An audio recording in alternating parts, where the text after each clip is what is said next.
నమస్కారం ఘంటారావానికి స్వాగతం. ముందుగా ప్రధాన అంశాలు. ఇస్లామాబాద్ వేదికగా అమెరికా ఇరాన్ మధ్య చర్చలు. పాకిస్తాన్ ప్రతినిధులతో విడివిడిగా ఇరు దేశాల నేతల భేటీ. కాల్పుల విరమణ తర్వాత భారత్కు మరో ఎల్పీజీ ట్యాంకర్. హార్ముజ్ జలసంధిని దాటిన జాగ్ విక్రమ్ నౌక.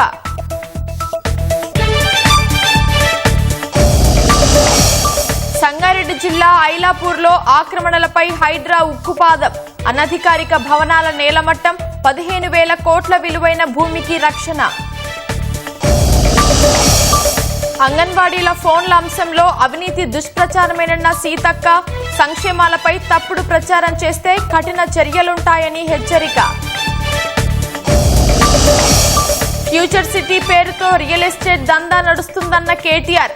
సీఎం బంధువులే పెద్ద ఎత్తున భూములు కొన్నారని ఆరోపణ. ఏపీలోని కీసర టోల్ ప్లాజా వద్ద కారుపై ట్యాంకర్ బోల్తా. ప్రమాదంలో ఏపీ హైకోర్టు న్యాయవాది శ్రీనివాసరావు మృతి. బంగాల్లో గెలిస్తే యూసీసీ చట్టం అమలును వేగవంతం చేస్తామన్న మోదీ. ఈసీ సాయంతో బీజేపీ తప్పుడు కేసులు పెడుతుందని మమతా ధ్వజం.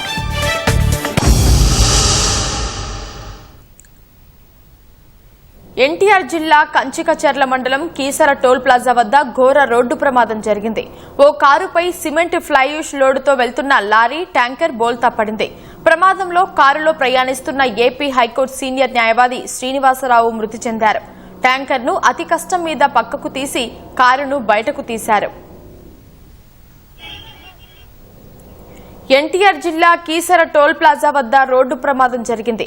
ఓ కారుపై ట్యాంకర్ పడటంతో వాహనం నుజ్జునుజ్జైంది.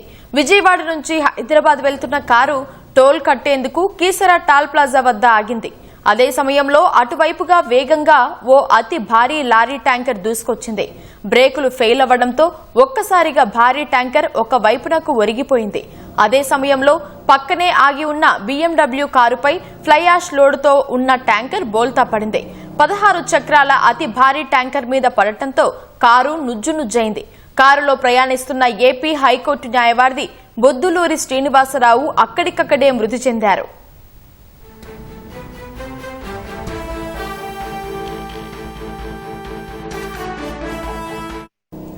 భారీ ట్యాంకర్ కింద నలిగి నుజ్జునుజ్జైన కారును బయటకు తీయడానికి పోలీసులు, టోల్ ప్లాజా సిబ్బంది, స్థానికులు తీవ్రంగా శ్రమించారు. భారీ క్రెయిన్లు, ఇతర యంత్రాల సహాయంతో ట్యాంకర్ను పక్కకు తొలగించారు. ప్రమాదానికి గురైన కారు నంబర్ TS09FT6662. మృతుడు శ్రీనివాసరావు హైదరాబాద్ ఎల్లారెడ్డిగూడలోని మూర్తి ఎన్క్లేవ్లో నివాసం ఉంటున్నారు. న్యాయవాది శ్రీనివాసరావు మృతి పట్ల న్యాయవాదుల సంఘం సంతాపం తెలిపింది.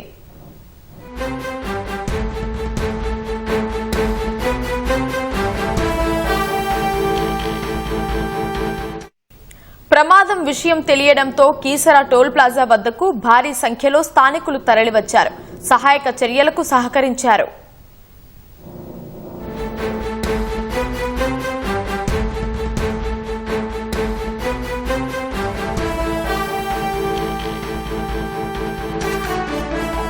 చోటు తీసుకున్న ఈ ఘోర ప్రమాదానికి సంబంధించి మరింత సమాచారం మా ప్రతినిధి శ్రీనివాస్ మోహన్ అందిస్తారు. చెప్పండి శ్రీనివాస్ మోహన్, ఈ ప్రమాదానికి సంబంధించి తాజా వివరాలేంటి? ఎన్టీఆర్ జిల్లా కంచికచర్ల మండలం కేసర టోల్ ప్లాజా వద్ద అత్యంత భయంకరమైన రీతిలో రోడ్డు ప్రమాదం చోటు చేసుకుంది. చూస్తుండగానే ఓ నిండు ప్రాణం గాలిలో కలిసిపోయింది. నిమిషం క్రితం వరకు ఎంతో ఉత్సాహంగా కారు నిలుపుకుంటూ వెళ్తున్న ఓ సీనియర్ న్యాయవాది బుచ్చుపాసం లాంటి భారీ ఫ్లై యాష్ ట్యాంకర్ కింద నలిగిపోయారు. విజయవాడ నుంచి హైదరాబాద్ వెళ్తున్న BMW కారుపై సిమెంట్ ఫ్లై యాష్ లోడుతో వెళ్తున్న భారీ లారీ ఒక్కసారిగా బోల్తా పడింది.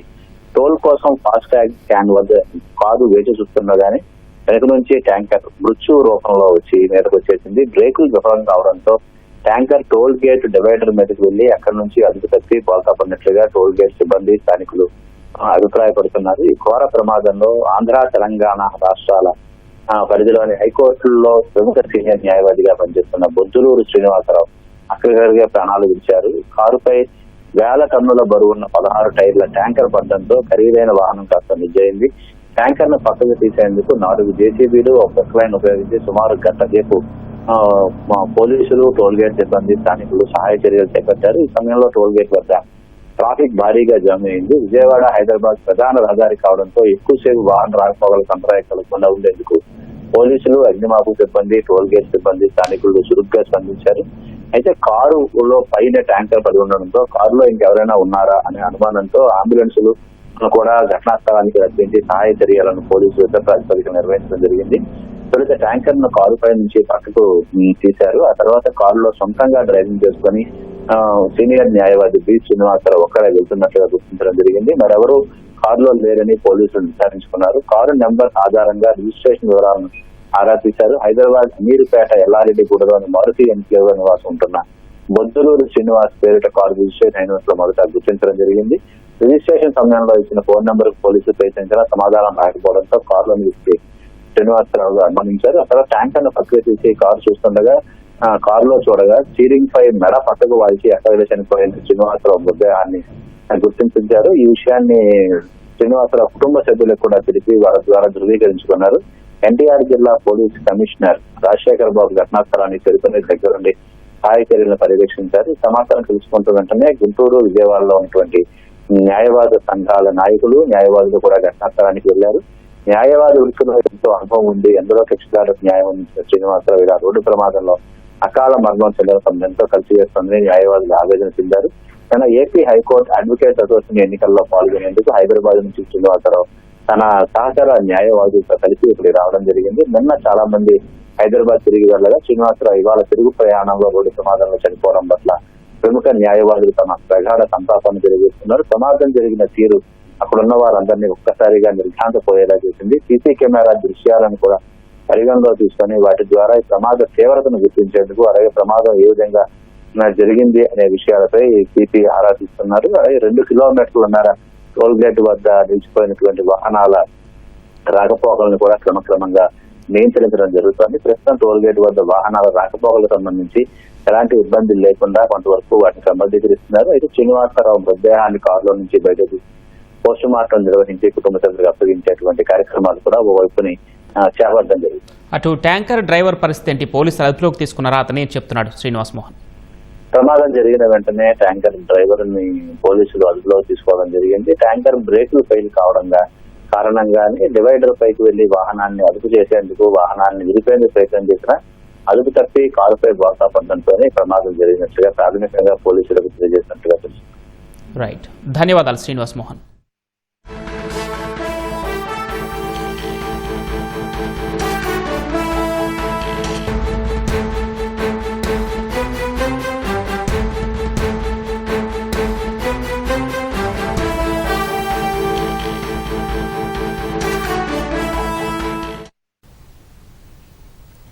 అమెరికా, ఇరాన్ మధ్య శాంతి చర్చలు ప్రారంభమయ్యాయి. ఇస్లామాబాద్ లో జరుగుతున్న ఈ చర్చలకు పాక్ ప్రధాని షెహబాజ్ షరీఫ్ సైతం హాజరైనట్టు తెలుస్తోంది.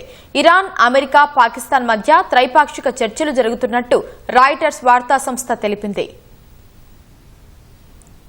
పాకిస్తాన్ రాజధాని ఇస్లామాబాద్ లో చర్చలకు అమెరికా బృందానికి ఆ దేశ ఉపాధ్యక్షుడు జేడీ వాన్స్ నేతృత్వం వహిస్తున్నారు.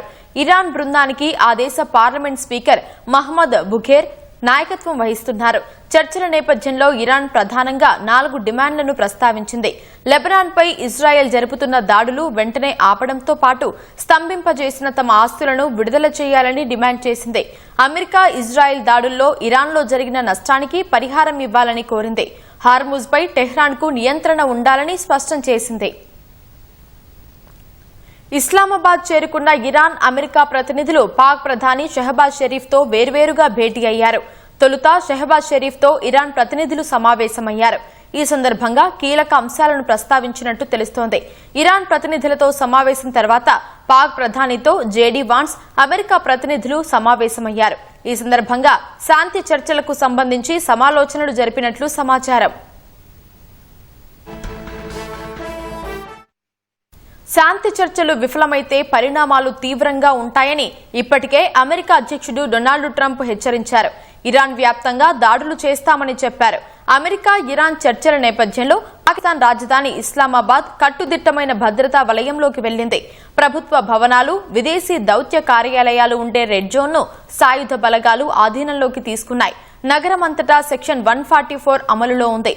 10,000 మందికి పైగా పోలీసు, పారామిలిటరీ సిబ్బందిని మోహరించారు. భారత్కు రావాల్సిన మరో ఎల్పీజీ ట్యాంకర్ సురక్షితంగా హార్ముజ్ జలసంధిని దాటింది. ప్రస్తుతం జాగ్ విక్రమ్ నౌక గల్ఫ్ ఆఫ్ ఒమన్లో ఉంది. ఇరాన్, అమెరికా మధ్య కుదిరిన 2 వారాల కాల్పుల విరమణ ఒప్పందం తర్వాత భారత్కు చెందిన ఓ నౌక హార్ముజ్ను దాటడం ఇదే తొలిసారి. మార్చి నుంచి ఇప్పటి వరకు భారత్కు చెందిన 9 నౌకలు పర్షియన్ గల్ఫ్ను దాటాయి. మరో 15 నౌకలు హార్ముజ్ జలసంధి అవతలే ఉన్నాయి. జాగ్ విక్రమ్ నౌకలో సుమారు 20,000 టన్నుల ఎల్పీజీ ఉన్నట్లు తెలిసింది. మారిటైమ్ ట్రాఫిక్ డేటా ప్రకారం పర్షియన్ గల్ఫ్ లో వందలాది నౌకలు చిక్కుకున్నాయి. వాటిలో 426 నౌకలు వివిధ దేశాలకు ముడి చమురును తరలించాల్సి ఉంది. చమురు వినియోగంలో ప్రపంచంలో 3వ అతిపెద్ద వినియోగదారుగా ఉన్న భారత్ తన అవసరాల్లో 88% చమురును వివిధ దేశాల నుంచి దిగుమతి చేసుకుంటోంది.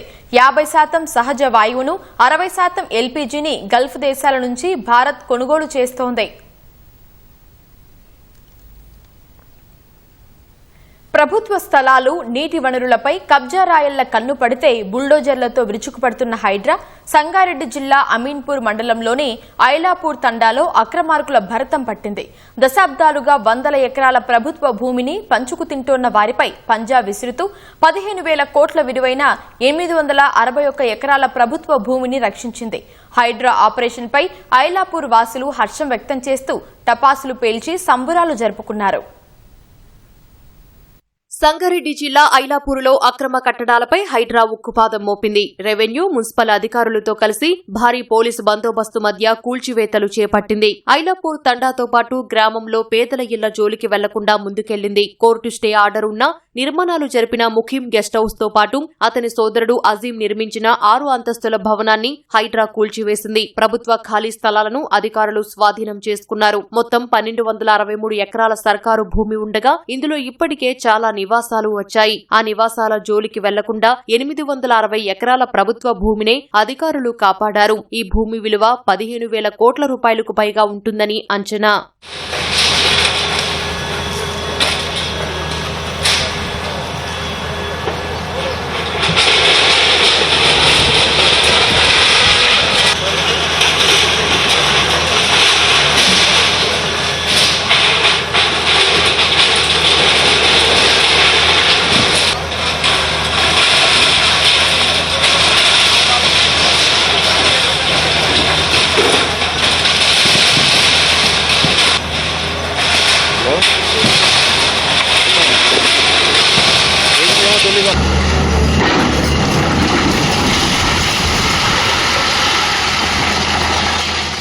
యథాతథ స్థితిని కొనసాగించాలని 1998 నుంచి కోర్టు ఆర్డర్లున్నా పట్టించుకోకుండా ముఖీం గెస్ట్ హౌస్ నిర్మించారు. అలాగే ఎలాంటి అనుమతులు లేకుండా ముఖీం సోదరుడు అజీం 6 అంతస్తుల భవనాన్ని నిర్మించారు. ప్రభుత్వ ఇనాం భూముల్లో అనధికారికంగా భవనం నిర్మించినట్లు ప్రజావాణిలో నమోదైన ఫిర్యాదుతో హైడ్రా అధికారులు క్షేత్రస్థాయిలో పరిశీలించారు. హైడ్రా కమిషనర్ రంగనాథ్ ఆదేశాలతో అధికారులు భవనాలను కూల్చివేశారు.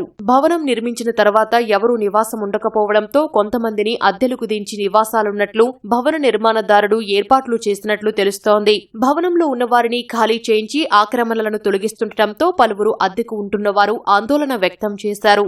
సడన్ గా వచ్చి మేము 2 months బ్యాకే నోటీస్ ఇచ్చేసినాం, ఖాళీ చేసేసారని చెప్పి డిస్మెంటల్ చేస్తున్నాం. అందరికి ఆల్ ఫ్యామిలీస్ దాదాపు 45 members ఫ్యామిలీస్ ఇది further rented. Approximately 15,000 rent, maintenance 2,000 change, electricity bill all the వగైరా 20,000 ఇది పే ద మనీ. చెప్పలేచేయలే, సడన్ గా వచ్చేసారు. మేము కూల కొట్టేసాం, కాల్ చేయమని చెప్పింది అంతే. ఓనర్ ఇక్కడ ఉన్నాడు, దుబాయ్లో ఉంటాడు. అతను మొత్తం అంత విల్లాలా ఉంటది. మేము రెంటెడ్ ఉన్నా కూడా విల్లాలా ఉంటది. మొత్తం సెటప్ చేసి పెట్టుకున్నాం, చూసుకోండి వచ్చి. గాయం కదన్నా మా వాడు అప్పుడే హ్యాండిక్యాప్ ఆడు ఎలా పరిగెడతాడు, నేనంటే పరిగెత్తుని బయటకు వచ్చా. వాడి హ్యాండిక్యాప్ ఎలా పరిగెత్తుని వస్తాడు చెప్పండి. మనుషులు నేను హైడ్రోలు పిలుస్తుంటే కూడా కొట్టేస్తుంది. అదే ఉన్న చిన్న బండ. ఐలాపూర్లో హైడ్రా కూల్చివేతలపై స్థానికులు హర్షం వ్యక్తం చేశారు. సీఎం రేవంత్ రెడ్డి చిత్రపటానికి పాలాభిషేకం చేశారు. బాణసంచా పేల్చి సంబురాలు జరుపుకున్నారు.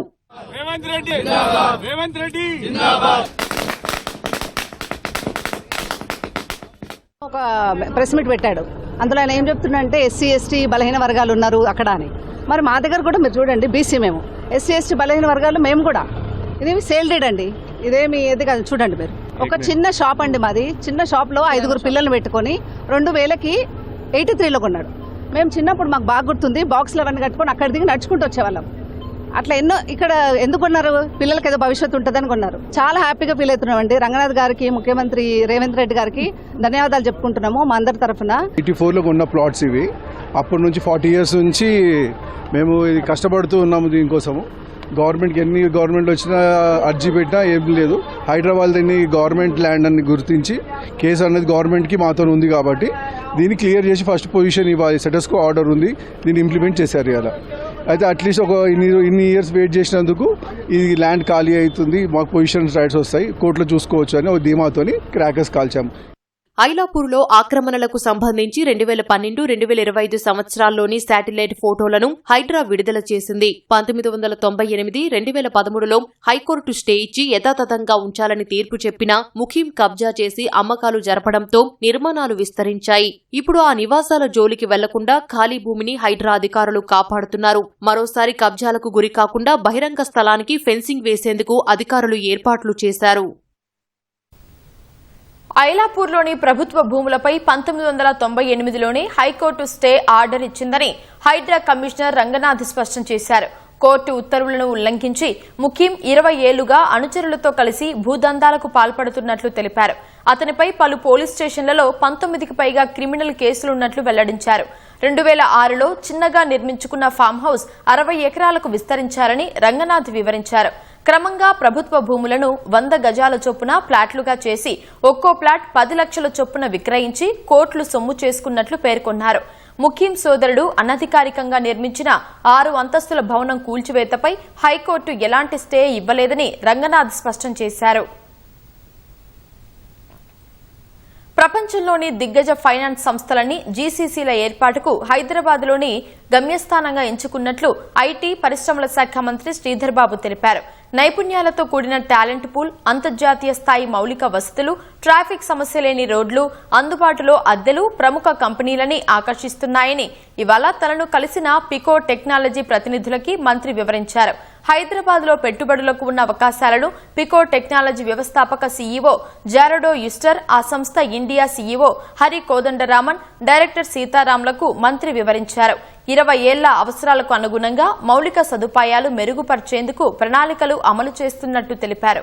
ఈ భేటీకి హాజరైన రోడ్లు, భవనాల శాఖ మంత్రి Komatireddy Venkatreddy regional ring road, అందుకు అనుబంధంగా రేడియల్ రోడ్డు నిర్మిస్తున్నట్లు చెప్పారు.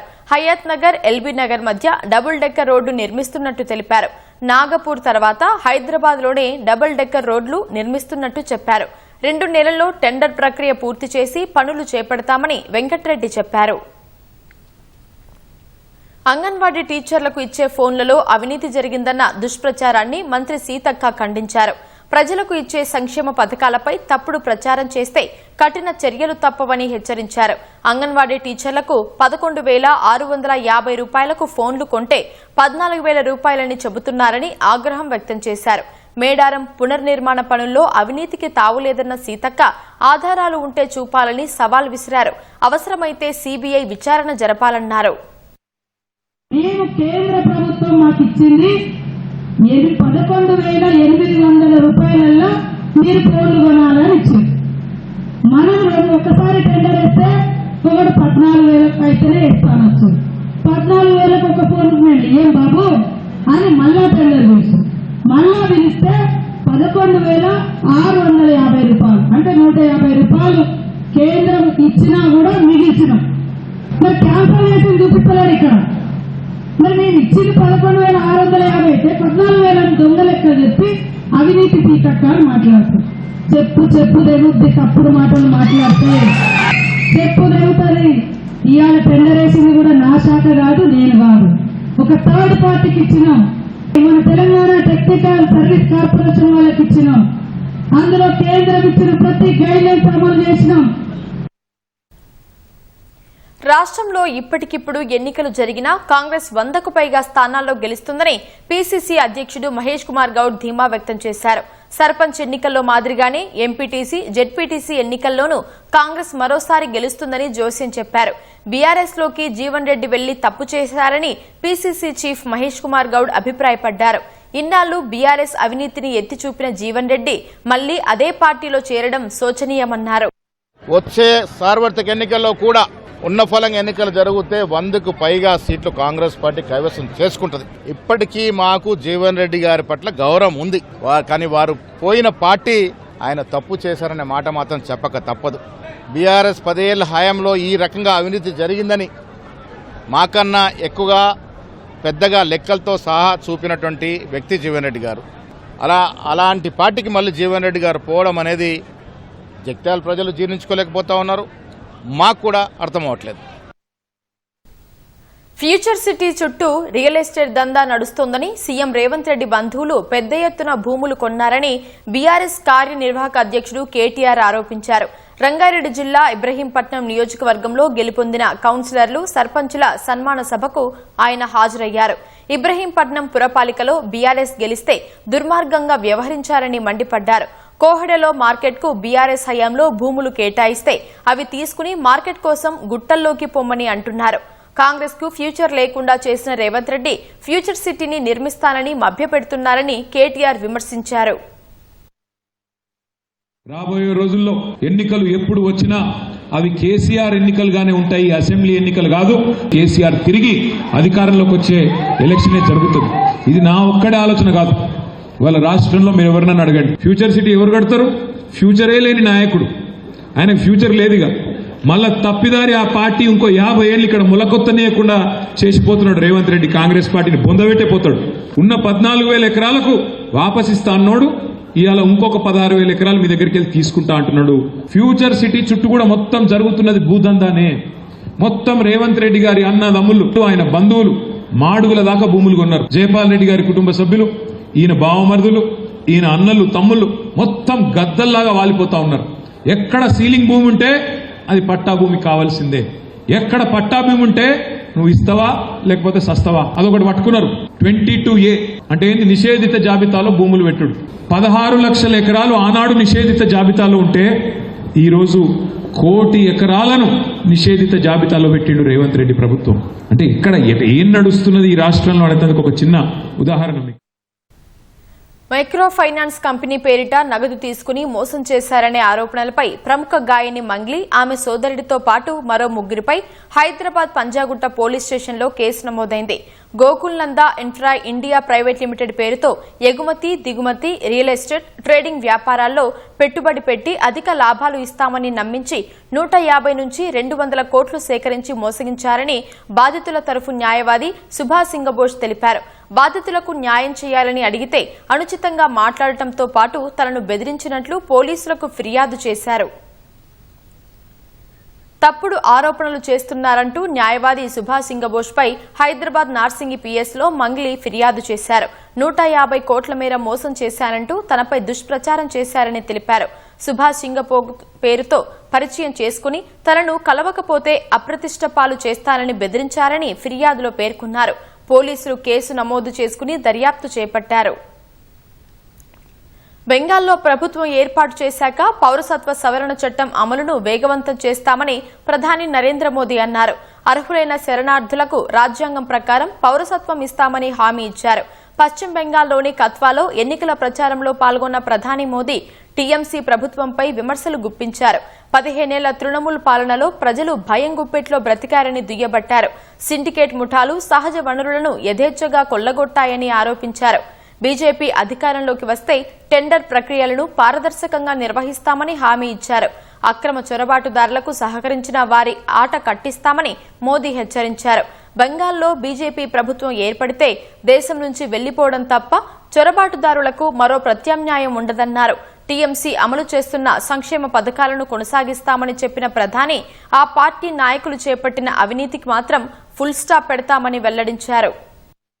बीजेपी भ्रष्टाचार और कानून व्यवस्था को लेकर व्हाइट पेपर जारी करेगी ताकि टीएमसी के हर गुंडे, हर सिंडिकेट, हर भ्रष्ट विधायक मंत्री, इन सभी का कानूनी रूप से पूरा हिसाब किया जा सके. जो भारत में घुसपैठ करके आया है उसको भारत से खदेड़ा जाएगा.